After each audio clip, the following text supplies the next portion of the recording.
Fala pessoal, beleza? Aqui é o professor Thiago, de Geografia do Prisma. E eu então vou trabalhar mais com essa abordagem de fazer uma aula falada à distância por slide. Até porque fica chato se eu ficar falando, por exemplo, mandar textos para vocês lerem e vocês ficarem tendo que fazer esse texto, vira um negócio bem maçante, principalmente aí nessa quarentena aí, todo mundo em casa, todo mundo chateado que tem que ficar preso dentro de casa, que nem um bicho. E assim, pelo menos, a gente deixa um pouquinho mais dinâmica a aula, tá? Nessa aula, então, eu vou fazer uma introdução à ciência geográfica e eu queria explicar como é que vai funcionar a procedência das nossas atividades aqui pelo Google Classroom, perfeito? Esse assunto da introdução à ciência geografia, à ciência geográfica, ele tem uma relevância de 6%, ou seja, 40 questões ao todo de todos os Enems abordaram esse assunto, que são questões mais genéricas, mais fáceis de se trabalhar, tá? Por isso que a gente vai começar por ela. Primeiramente, então, eu quero mostrar aqui como que vai ser feito, então, a minha pontuação de tarefas. Eu vou soltar aula e atividade no Google Classroom, às terças, às quartas e às quintas, todas elas. Assim, é muita coisa? Talvez. Mas são aulas as aulas não vão bater mais de 15 minutos, tá bom? Essa talvez passe porque eu tenho que fazer a introdução à disciplina, tá certo? E coisa de 40 minutos vocês vão assistir minha aula e vão fazer essas atividades. Eu optei por fazer uma coisa mais assim quebrada ao longo da semana, porque meia hora, 40 minutos dá para assistir a aula e dá para fazer minhas tarefas tranquilamente, tá bom? Toda terça, quarta, quinta e sexta. Por que isso? Porque a gente, como ser humano, a gente é ser de continuidade. O que significa isso? O que a gente tende a fazer, o que está fazendo. Como assim? Se você está em casa de molho, tranquilo, sabe, à toa, a tendência é você ficar cada vez mais à toa. Ao passo que você começa a fazer alguma coisa, uma tarefa diária, isso vai virar uma rotina para você, certo? E você tende a fazer coisas. Vocês já repararam que quanto mais vagabundia, mais a gente quer vagabundear? E ao contrário, quanto mais a gente trabalha, mais a gente trabalha com gosto? Então é uma coisa que eu quero tentar aplicar para a gente tentar melhorar a nossa dinâmica, porque em casa é difícil render, muito difícil. Perfeito? Então aqui, ó, minhas aulas não vai passar de 40 minutos para fazer tudo, certo? As atividades que eu entrego no dia. E aí, uma questão forte aí, que ninguém é obrigado a fazer nada, certo? Eu não vou dar de velho aqui, vou ficar fazendo um discursinho de o futuro e não sei o que, não sei o que. Então eu vou trabalhar de uma maneira diferente com vocês, tá bom? A gente vai trabalhar com recompensas. O que significa isso? Então, se você fazer a tarefa e entregar no dia, você vai ganhar 4 pontos. Eu vou fazer uma pontuação ranking dos alunos, perfeito? Esses 4 pontos vai ser 2 se você entregar a tarefa, fazer a atividade, né, no dia, só que com atraso, certo? Você vai ter 4 pontos se acertar a maioria das questões. O que significa isso? Que daqui, tá aqui, ó, de você acertar de 180% é 4 pontos e assim por diante. Menos de 20%, 0 pontos. Só que se você fez no dia, você tem esses 4 pontos, perfeito? E se você acertar o easter egg da aula, toda aula então eu vou dar um easter eggzinho na aula. Por que fazer isso? Para ter certeza que vocês estão assistindo o vídeo da aula, porque só vai acertar o easter egg quem assistir a aula. Como assim? Eu vou estar dando a aula assim e rapidamente eu vou fazer isso aqui, ó, easter egg, e tem o easter egg aqui, certo? Rapidamente.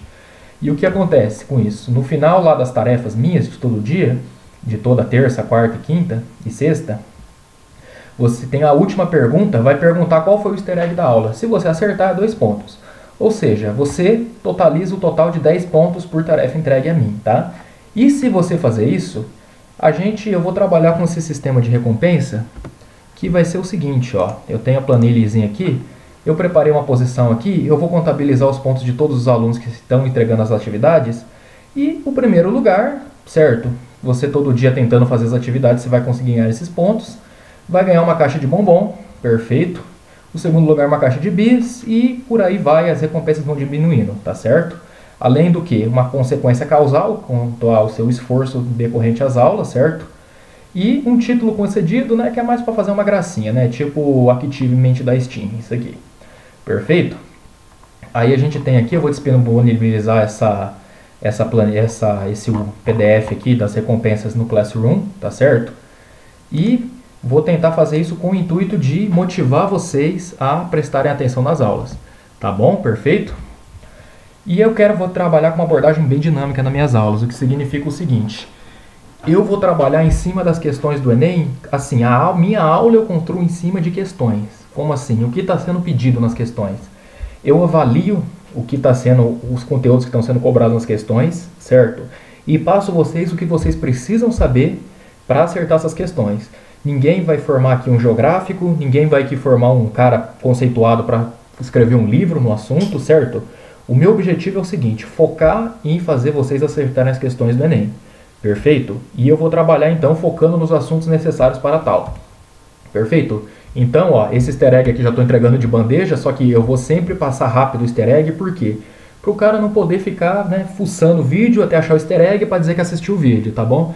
Então eu vou estar só falando a minha aula, eu vou falar assim, easter egg, e vou continuar a aula, certo? Aí quem estiver assistindo a aula completa vai conseguir ver o easter egg e vai acertar a questãozinha lá, perfeito?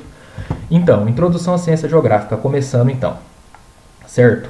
Antes disso, deixa eu só comentar aqui com vocês. Vocês me desculpem, essa primeira aula vai ser um pouquinho mais estendida do que eu quero fazer, só porque eu quero apresentar o plano de aula. Isso aqui também vai estar disponível no Classroom, perfeito? Isso aqui então eu vou estar soltando as atividades então terça, quarta, quinta e sexta, tá bom? Vocês têm que assistir o vídeo e fazer a tarefa no mesmo dia para poder ganhar a nota máxima nos pontos lá, tá certo? Isso aqui então, vou trabalhar então a princípio geografia geral, geografia do Brasil, certo? E geopolítica. Eu tenho material disponível até dia 2 de maio, onde está previsto, né, voltar às aulas do UTF. Espero de coração que voltem. Perfeito, então. Então, começando então, sem mais delongas, começando o assunto, a etimologia da palavra geografia, ela vem de geographien,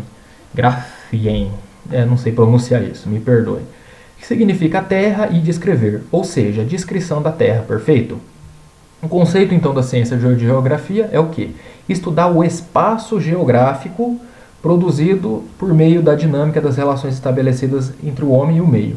O que significa isso? Eu tenho um espaço geográfico, esse espaço geográfico tem uma imagem aqui, ó, ele está associado ao território, uma região, a uma paisagem, a um lugar diferente, certo? E a interação estabelecida entre o homem e esse meio, perfeito?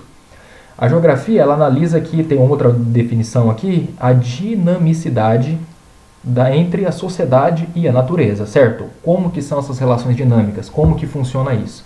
Tá bom? Se alguém gosta de anotar a tarefa no caderno, se quiser ir dando pausa nas minhas aulas, porque eu vou passar rápido o slide até para não ficar tendo demora aqui, vai dando pause, vai escrevendo o conteúdo que achar importante, porque isso aqui eu vou fazer um resumão, um apanhado geral, para vocês terem tudo que vocês precisam para acertar o máximo de questão de geografia, certo? Como eu já comentei em aula, é uma matéria relativamente mais tranquila em relação às outras, só que uma ou duas questões a mais que você vai garantir em geografia pode dizer que você vai entrar ou não na faculdade que você quer. Então, a gente tem que garantir essas questões pra gente, certo? Então, a motivação, né? Por que eu vou estudar geografia, então? Eu vou estudar geografia porque é uma forma de compreender o mundo em que vivemos, através desse estudo, né, a gente pode entender melhor tanto o lugar onde a gente vive, né, a cidade, a área rural, e o país que a gente faz parte. Começar a entender o contexto global, como que funcionam nossas relações globais, perfeito? Noções preliminares que eu vou pedir para vocês. Agente natural, agente social. Agente natural, todo e qualquer elemento criado pela natureza, como, né, obviamente, né, bobagem. Clima, água, solo, relevo, vegetação, a fauna. Ou seja, o que estaria no plano, vamos pensar assim, o que estaria ali se nenhum ser humano fosse lá e mexesse, perfeito? E o agente social é o contrário, certo? É o homem dentro desse contexto. A gente tem uma palavra bonita para esse agente social, a gente chama de agente antropológico, perfeito? Antro é relação do homem, certo? Antropológico. A gente vai explorar isso melhor nas aulas, perfeito? Aqui eu só estou passando as noções preliminares, tá bom? Então, a própria sociedade, as relações de poder e conflito, né? Ou seja, todo o cunho político, econômico ou social envolvido nesse ambiente, tá bom? Isso aqui eu vou passar rapidamente, eu só quero deixar claro isso aqui, que são os princípios geográficos quando a gente estuda qualquer coisa. Por exemplo, todo fenômeno geográfico tem sua ocorrência por determinada uma porção de território. Ou seja, não acontece em um ambiente assim isolado, o isolado que eu digo assim do nada, certo? No vácuo do espaço, não. É uma porção de território e essa porção está definida, certo? Eu não vou falar assim, posso até falar o mundo. Só que se eu quero falar de um evento mais específico, eu tenho que falar, esse evento é onde? É no Brasil? É em Cornélio Procópio? É no Paraná? Onde que é o território que eu estou estudando, certo? Analogia, esses fenômenos eles têm que ser comparados com o mesmo tipo que estabeleçam uma semelhança e semelhanças e diferenças para facilitar a compreensão. Ou seja, é você comparar coisas. Você tem que criar duas situações e comparar essas situações para poder falar, nossa, realmente esse evento ele acontece tanto aqui por causa disso. E já é o próximo princípio aqui, que é o princípio da causalidade.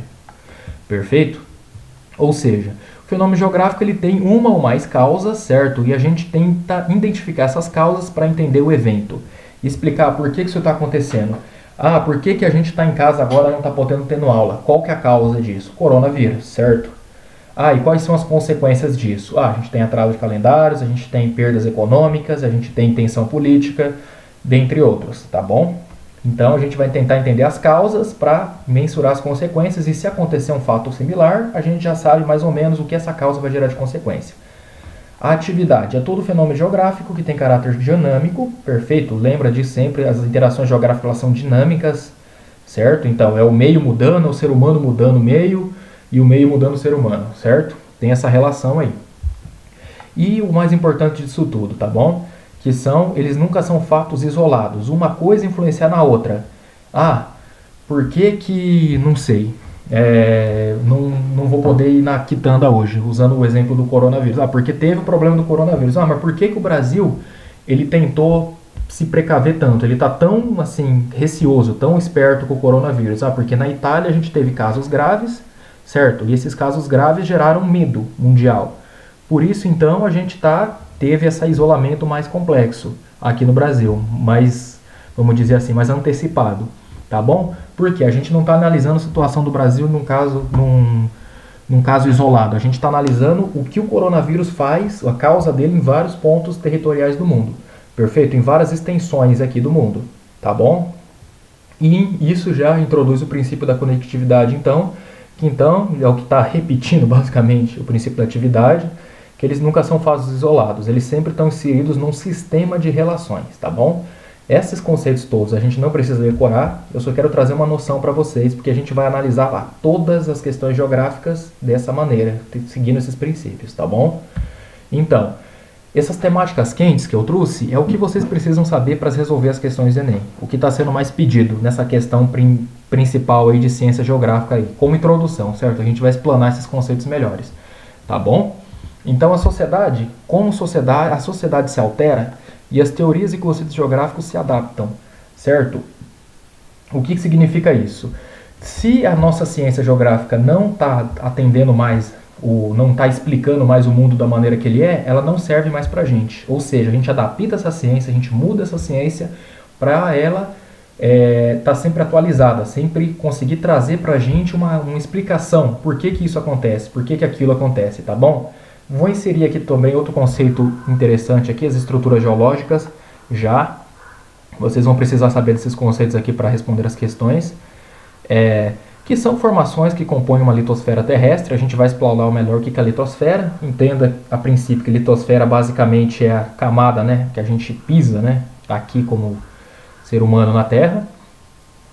Elas indicam, entre outras, a composição do relevo, a sua idade, certo? A gente pode definir o quanto um lugar é velho somente avaliando situações de erosão. Vou explicar isso melhor. E as suas características mineralógicas, certo? Por exemplo, né, os combustíveis fósseis encontram-se somente em bacias sedimentares, enquanto os escudos cristalinos possuem outros tipos de minerais. Escudos cristalinos são estruturas de rochas magmáticas, a gente vai explorar isso melhor em geofísica, tá certo? Esses escudos, as rochas deles permanecem praticamente que intocadas, elas não sofrem erosão. A gente vai estudar todos esses conceitos melhores, tá bom? E a gente tem um conceito interessante de se ter já em mente, é que o terremoto ele nada mais é que um alívio de tensão geográfica. A gente vai ver isso também em placas tectônicas, tá bom? Agora, voltando ali para a estrutura geológica ali, ó.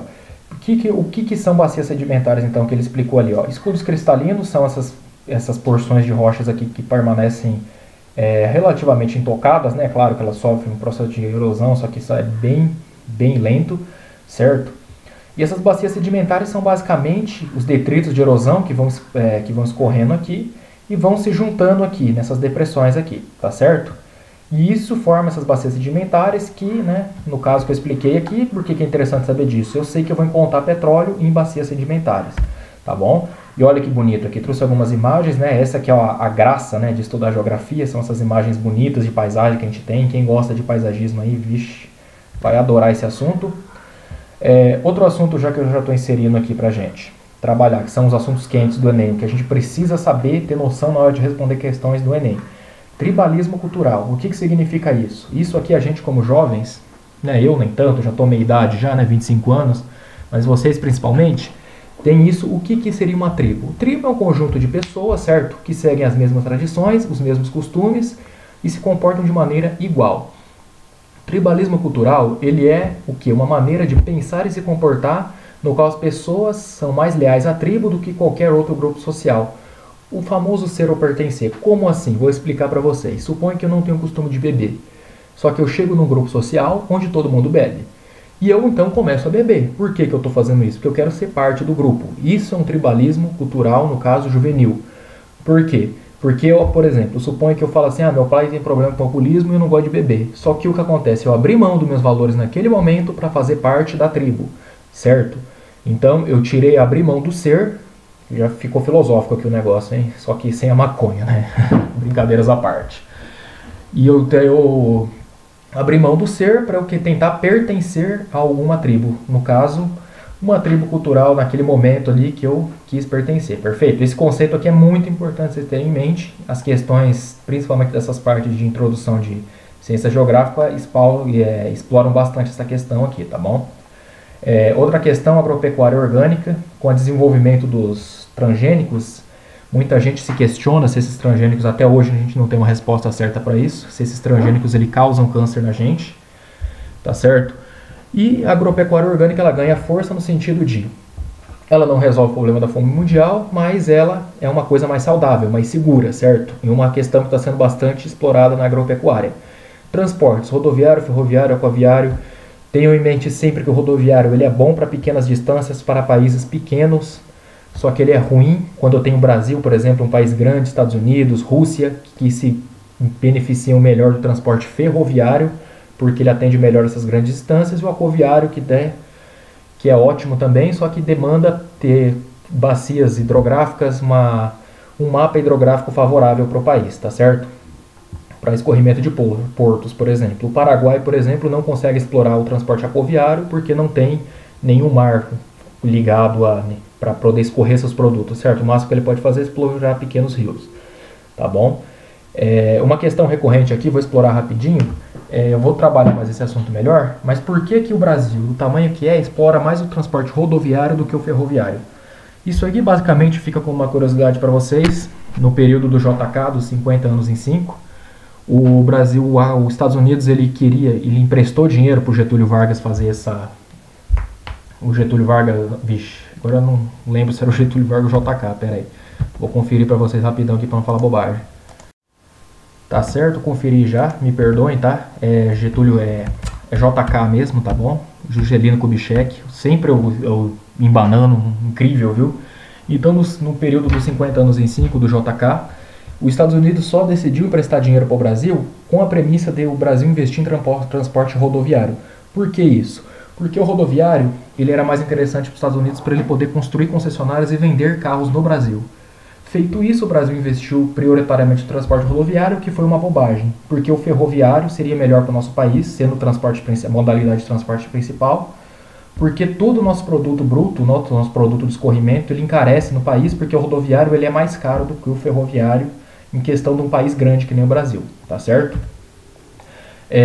O princípio de centralidade é muito explorado também, que significa basicamente lugares que atuam como centro, certo? Os chamados polos, por exemplo. Londrina é um polo aqui da região, certo? Cornélio Procópio, Sertaneja, Nova Fátima, todas essas cidades tentam convergir, a tendência a convergir as atividades econômicas dela para um polo comercial maior, uma cidade maior, por exemplo, como Londrina. Outro exemplo, por exemplo, seria no sentido de países, certo? Por exemplo, o lado do motorista. Para quem já viu o filme inglês, viu que o lado do motorista é do lado é invertido, certo? Em relação a gente aqui, o que é estranho. E você tem como, por exemplo, já estou passando dos 20 minutos aqui, gente. Vou agilizar aqui para a gente terminar a aula rápido, tá bom? Prometo. Você tem então o lado do motorista do lado invertido em alguns outros países que imitam, entre aspas, a Inglaterra. Por que imitam? A Inglaterra não, todo o Reino Unido como um todo. Por quê? Porque eles vendem carro para lá, eles fazem essa polarização de cultura e o pessoal acaba adquirindo essa centralidade. Perfeito? A gente tem também centralidade do indivíduo na sociedade, certo? A própria lógica da vida sugere a sobreposição do coletivo ao particular, ou seja, eu abri mão do que eu quero para um bem maior. Aí eu até coloquei algumas imagens aqui para quem fã de Pink Floyd, né? Breaking the Wall, ou seja, mais um tijolo na parede, a pessoa se sente perdendo esses aspectos particulares para fazer parte do coletivo, certo? Com uma engrenagem aqui também, outra imagem, uma engrenagem na sociedade, para fazer a sociedade girar, tá bom? O que na verdade teria que tentar se achar um equilíbrio nisso tudo, ou seja, eu consegui achar uma faculdade, um emprego, que eu faça alguma coisa que eu goste com uma coisa que seja útil para a sociedade, perfeito? Tentar colocar isso na balança. Por isso que é interessante a gente se dedicar a estudar, uma vez que os mais inteligentes escolhem a faculdade e a profissão que querem para a vida. Os menos inteligentes ou os menos esforçados também, infelizmente, acabam ficando só com o que sobra. Tá bom? E outra coisa aqui, ó, essa homogeneidade social. Ou seja, isso aqui, né, desigualdade social, já estamos cansados, né, de falar isso no Brasil, né? Ou seja, a gente tem poucas pessoas que concentram a maior parte da riqueza, certo? Muitas pessoas que são mais pobres, que têm pouca coisa, e uma classe mais seleta de pessoas que têm muito dinheiro, certo? Isso a gente dá o nome de homogeneidade social. Perfeito? Então, ó, tarefinha para entregar hoje já, perfeito? Ela já está soltada já às 7 horas. Então, valendo hoje até 11h55 e bora detonar aí, galera. Bora detonar porque eu quero instigar essa competição entre vocês aí para ver quem vai ser o melhor aluno da sala e nessa quarentena. E quem sabe, já sabe, quem se dedicar mais vai colher mais fruto no futuro. E vai poder ser melhor que os outros, né? Começando na sala do cursinho do Prisma, certo? Já começar a superar os outros e mais pra frente começar a superar os outros profissionalmente, crescendo na vida. Beleza, rapaziada? Amanhã tem mais, viu? Valeu, obrigado aí. Deus abençoe.